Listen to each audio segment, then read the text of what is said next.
David Moyes, in the build-up to this, you sat down with him and he said, I don't want a team that's flaky. And actually, we saw a really impressive West Ham in the first half, but then a really dogged and determined West Ham in the second.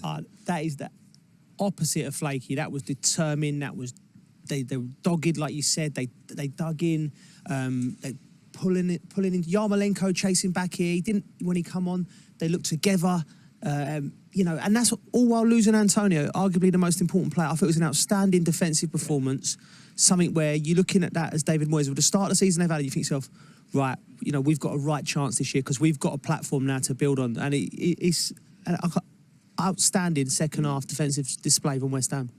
Frustrated looking Manchester City players walking off the pitch at the end there. Yeah, definitely, because again, like Joe said, it's the opposite for Man City. A game of two halves. Like the first half, like West Ham wasn't just dogged and hard to beat. They dictated play, which is not something you come accustomed to seeing. But second half, it was a typical Man City performance, and yeah, they kind of dominated possession, but still there was opportunities to create more goal-scoring shots on target, but that wasn't to be. All right, let's get some instant reaction. Let's hear from Declan Rice. He's just below us, right down there, talking to Matt Smith. Let's hear what he has to say. Declan, that feels like a good point. Yeah, a great point. We've been in fantastic form recently. Thought in the first half we was excellent today. I think they only had one shot on target. We nullified their main players, and Mick scored a great goal. In the second half, I think there's something we need to work on, starting out the blocks a bit quicker. We've done it at Spurs, but today, we started a bit sloppy, a bit heavy-legged while sitting down at half-time, and obviously Phil scored a great goal, but from there on in, it was dig in and give everything we've got for that point.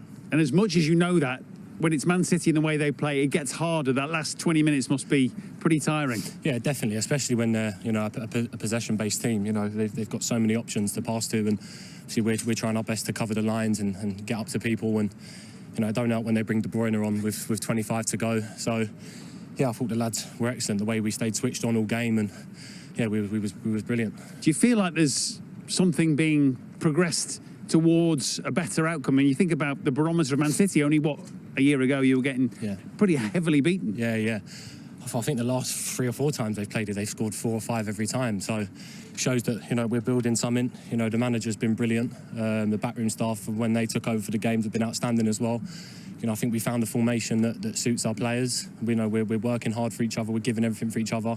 And that's what West Ham fans expect. And, that's what we demand as players. Yeah. And you and Thomas in the middle of the pitch, you complement each other quite well. You presumably can communicate well, because with these international teams, that's not always easy. No, he's brilliant to play with. He's a player, that we definitely needed with some legs to make the box and obviously get back as well. And he's added something to the team which is brilliant. He gives us an out all the time, and when he's popping up in the box, we've not really had that over the years. So yeah, it's fantastic to play with him, and of course I don't have to do all the running with Thomas. So yeah, he's brilliant to play with. Well played today. Thank you.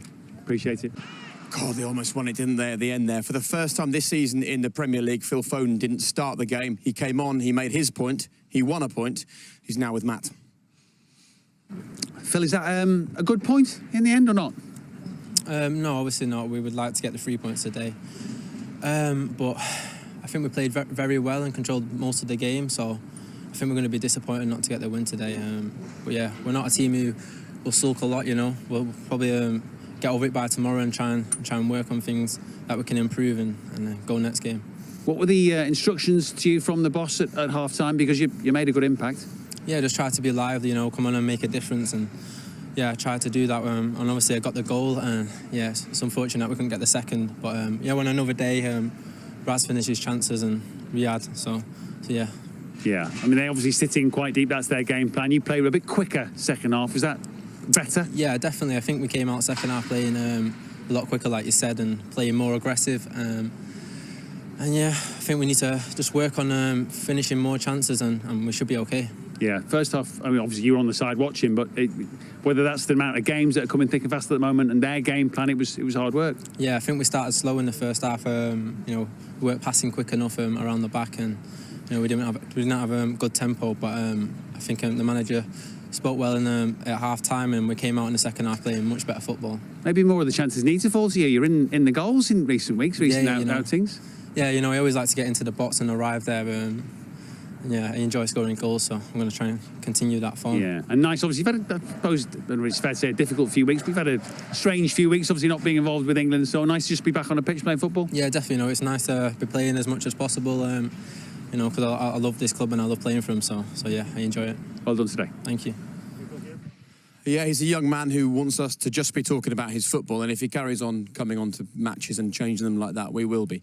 Yeah, definitely. I think it's the evolution of Phil over the last, 12, 18 months. Yes, he impacts the games. I think you're going to see his goal record in regards to them not losing since in every game he's scored in. So the impact he has now is remarkable. The fact that Pep has looked to him before Kevin De Bruyne, regardless of fitness status, he's come on and he's impacted the game as he has done in regular occurrence. Yeah, I said at half time, how much I love this kid. I think he's got so much. Come on, he had energy. He receives the ball off both feet. He knows what's around him. He said in his interview there he likes scoring goals. You can tell he's got a hunger for the game. He's got hunger to score goals, and that's an outstanding finish because back to goal and to swivel, to get your hips round and get good contact and just creep it in the near post. He's an outstanding player, and not only for Man City. I think today. I mean, I've seen him live before, but I think today he looked like the best player on the pitch when he come on. And you look at think of the amount of money spent on some of the players and the stars there, and that's a young Englishman. He's an outstanding talent, and I think after today, Pep will look at him in a different light because he changed the game. So what does he need to do then until Pep doesn't even consider not starting him? I think that today is one of them occurrences. There's two massive games coming up. Obviously, one of them is Liverpool. He will start against Liverpool, and I'll be very surprised if he doesn't. But he just needs to keep performing. The fact that he brings the energy and you bring him on to create a new tempo for the team just is a credit to him. He's so passionate about football and Man City. It's ridiculous. You could see the frustration and disappointment in his interview. The fact that he scored in his one man of the match isn't enough for Phil. He wants to win. He wants to score goals, and he wants to impact games. Yeah, and this little clip here when he broke through the lines there, you know, he's just strong lad as well. He's you know, like a Gaza. He drives with the ball. His upper body strength's good. His technique's top drawer. He's almost a finished article. We've almost been waiting for him for 2 years, and Pep's dropped him in, took him out, dropped him in. You know, Pep gave him a massive honour when he said he's one of the best young players he's ever seen. And think of the players who Pep's eyes have been on. So I think he's managed him perfectly now, but I think now you've got to be talking as a focal point for Man City and hopefully England as well. I'm just a massive fan of him. Okay, well, talking of Pep Guardiola, he's just emerged from the dressing room. He's with Matt right now, so let's get his post-match thoughts. Pep, well, how do you analyse that? We start really good. After we concede the goal for the action, the first time they arrive, after we struggled to find it, and especially the last 15 minutes, second half, we were much better. They defend so deep, and we had the chances at the end to score a goal. We could not convert.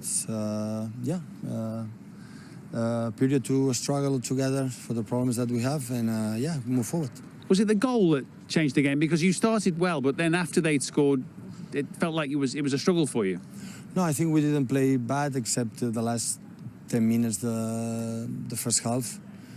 We know where they let them run with Antonio, with the people, how many players arrive in the box, so we knew it. And you have periods in that, so yeah, and we have the chances. We have the chances to score, and we didn't do it.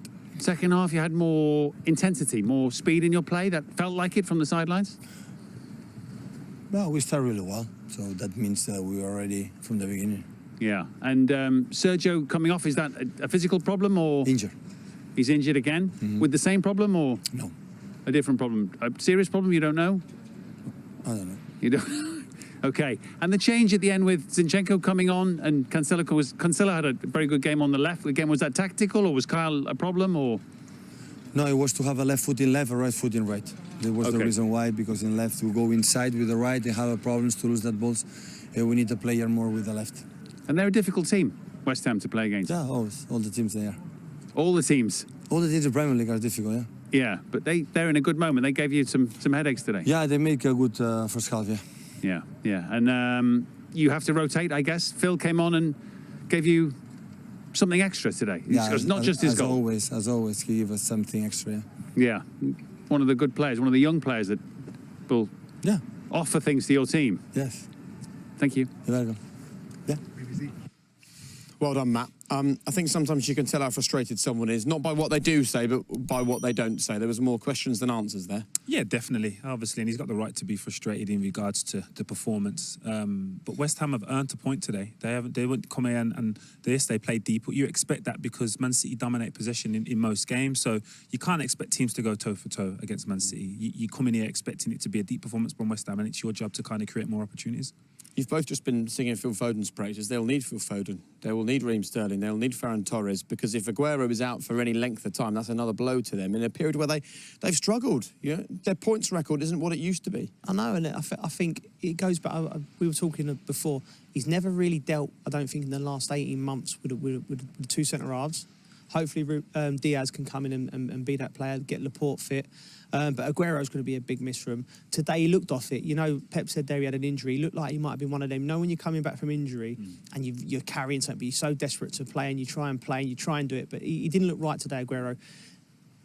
He come off, Foden come on, and he nearly won the game for him. But they're all going to be important. Sterling and Foden might have to go and play as false nines up there together and try and get some balance and penetration. He's going to have to shuffle the pack, and it's not often we've had to say that with Pep, because he's had so much to pick from over the years. So it's a test for him. Yeah, he was a bit spiky, wasn't he? And I think we can kind of understand why. Let's talk about West Ham's defending, though, because Manchester City had 70% of the football today and they managed to score one goal. Of course, they will be frustrated with their finishing, but you can't take anything away from the way West Ham dug in today. This is a game that maybe they lose last season or the season before. Yeah, they'd probably lose 3-4 weeks ago. But the fact that they've earned it, they've Man City have obviously got in behind a couple of times, but the determination and the keenness and eagerness to get back. Look, there you've got three players chasing him back and just trying to get any contact on the ball and prevent Man City from getting a clean opportunity on goal. Yes, they're getting crosses in the box, and these are good opportunities, but West Ham have got a good understanding of what they need to do in the box. Yeah, I mean, it's not by luck, it's by design. You know, David Moyes works very hard, and like he said, and Declan's alluded to it in his interview, they've fallen on a system with the three centre-halves and Souček and Rice in front of them, where they're so compact, they talk so well, and they get their bodies in, and they defend. You know, these little things here, last-ditch defending. He talked in his interview, didn't he, about flaky West Ham, and we said, look, this is unbelievable. And when they need the goalkeeper, he's been outstanding for the club as well.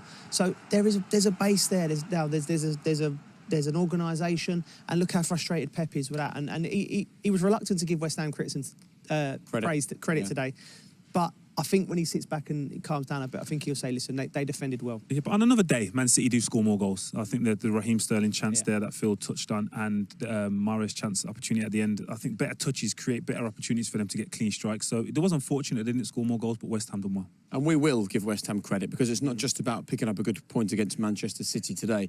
It's about the start to the season. I remember having a conversation with you, actually, Joe, first game of the season. We looked at the fixtures. I was like, mate, how many wins are West Ham going to get from that? And you look at those results, that's impressive. Yeah, could have ended up with a Norwich-like points total.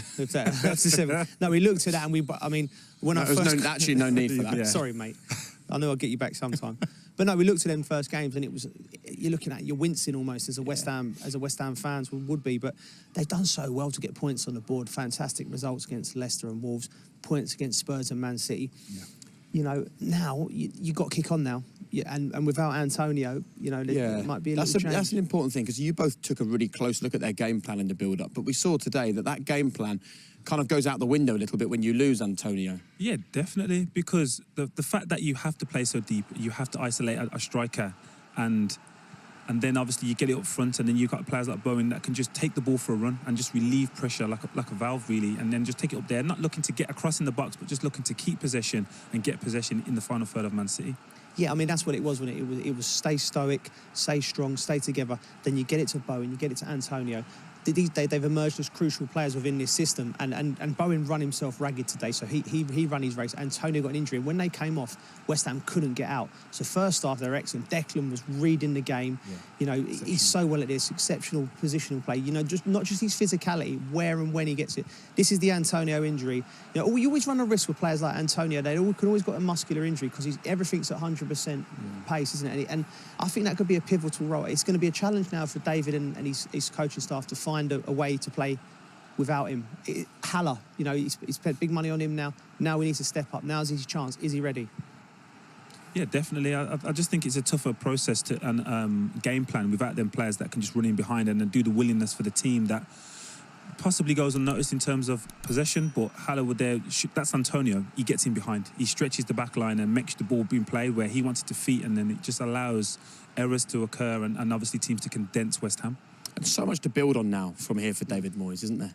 Yeah, and that was everything he was saying in the week. He was talking about the players. He's got the characters. He's got in the dressing room. He wants. They want to add again. You know, the owners are excited about the results that are coming. Look at the fixtures coming up. You know, there's some good ones in there. There's also some tricky ones. But you know, I just think now, great point today. Pat everyone on the back. You know, and then you sort of put your onus on your Yarmolenkos and your Hallers who've not been in the team now. Said right, okay. Antonio's out. Now show us what you can do. Now it's up to these players on the fringes now to come in and take the club on for the next few weeks until Antonio's back.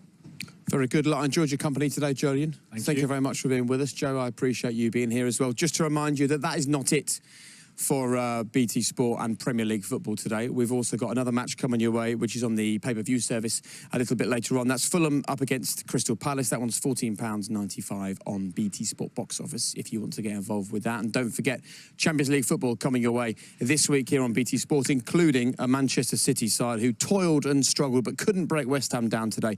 And they leave with a single solitary away point, as they have done in their last 2 away games. And we'd all love to hear from David Moyes. I can't wait to hear what he has to say. And you will hear from David Moyes in just a few moments' time on BT Sports Score. And in fact, it is now time for BT Sports Score. They're going to guide you through the rest of the